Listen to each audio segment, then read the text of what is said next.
Welcome to my channel business economics MCQs part 4 में आपका एक बार फिर बहुत बहुत स्वागत है। पहला जो प्रश्न है वह है मांग में सम्मिलित है वस्तु की प्रभावी इच्छा, साधन की उपलब्धता, वस्तु को खरीदने की तत्परता या सभी। इसका आंसर होगा सभी। मांग को समझने के लिए मांग आप समझ लीजिए। मांग का मतलब होता है कि जब एक व्यक्ति एक निश्चित समय में और एक निश्चित कीमत पर किसी वस्तु को खरीदने के लिए तैयार है, उसे उस वस्तु की मांग कहते हैं। लेकिन मांग में क्या क्या शामिल है? एक प्रभावी इच्छा। अगर आपको पास खरीदने के लिए इच्छा है कि हम किसी चीज़ को खरीदना चाहते हैं, तो केवल इच्छा मात्र से किसी वस्तु को नहीं खरीदा जा सकता, उसके लिए साधन का होना भी ज़रूरी होता है। और साधन का मतलब यहाँ पे रुपए, पैसे या धन से है। इसके बाद उस धन को खर्च करने की तत्परता भी होनी चाहिए। इसलिए तीनों तथ्य इसमें शामिल होंगे। नेक्स्ट क्वेश्चन है गेंद एवं बल्ला किस मांग का उदाहरण है? गेंद एवं बल्ला यानी अगर आप गेंद खरीदते हैं तो आपको बैट भी खरीदना पड़ेगा। ये संयुक्त मांग का उदाहरण है। संयुक्त मांग का मतलब होता है आपने एक चीज़ खरीदी तो उसके साथ दूसरी चीज़ भी आपको खरीदनी पड़ेगी, तब दोनों का एक कॉम्बिनेशन बनेगा। इसके बाद जो थर्ड क्वेश्चन आपका आता है वह क्वेश्चन है वस्तु की पूर्ति एवं कीमत में कैसा संबंध होता है? वस्तु की पूर्ति और कीमत में सीधा संबंध होता है। सीधा संबंध मतलब होता है जैसे उपभोक्ता के दृष्टिकोण से पूर्ति और कीमत साथ साथ बढ़ेगी। अगला क्वेश्चन जो है वो है वस्तु की मांग क्यों की जाती है? मतलब एक व्यक्ति या एक उपभोक्ता वस्तु की मांग क्यों करता है, क्या कारण है?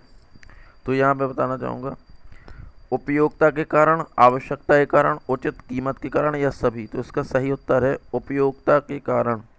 एक व्यक्ति या एक उपभोक्ता किसी वस्तु को उसकी उपयोगिता के कारण ही खरीदता है। अगर उसको उसकी उपयोगिता महसूस नहीं होगी तो उसे उसकी आवश्यकता भी महसूस नहीं होगी, और फिर कीमत की तो बात ही नहीं है, कीमत तो सबसे बाद में होगी।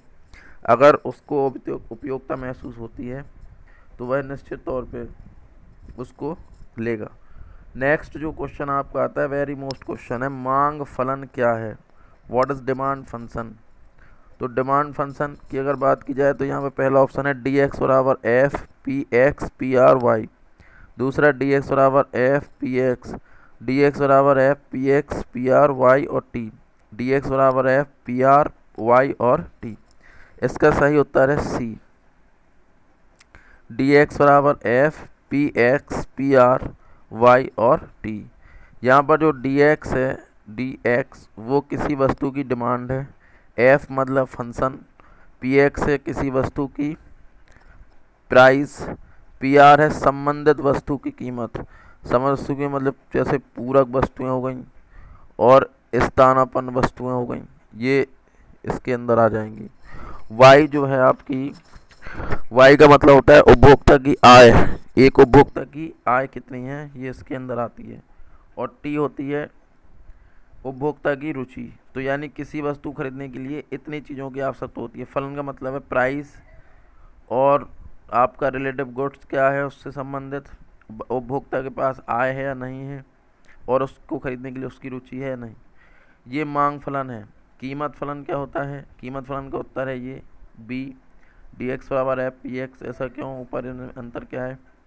एक्चुअली हम बात कर रहे हैं यहाँ पर केवल कीमत फलन की। तो कीमत फलन में का मतलब होता है जब सभी तत्व, जितने भी ये तत्व यानी कि पी आर वाई और टी, ये सभी को न्यून मान लिया जाता है, यानी ये आपस में चेंज नहीं होंगे।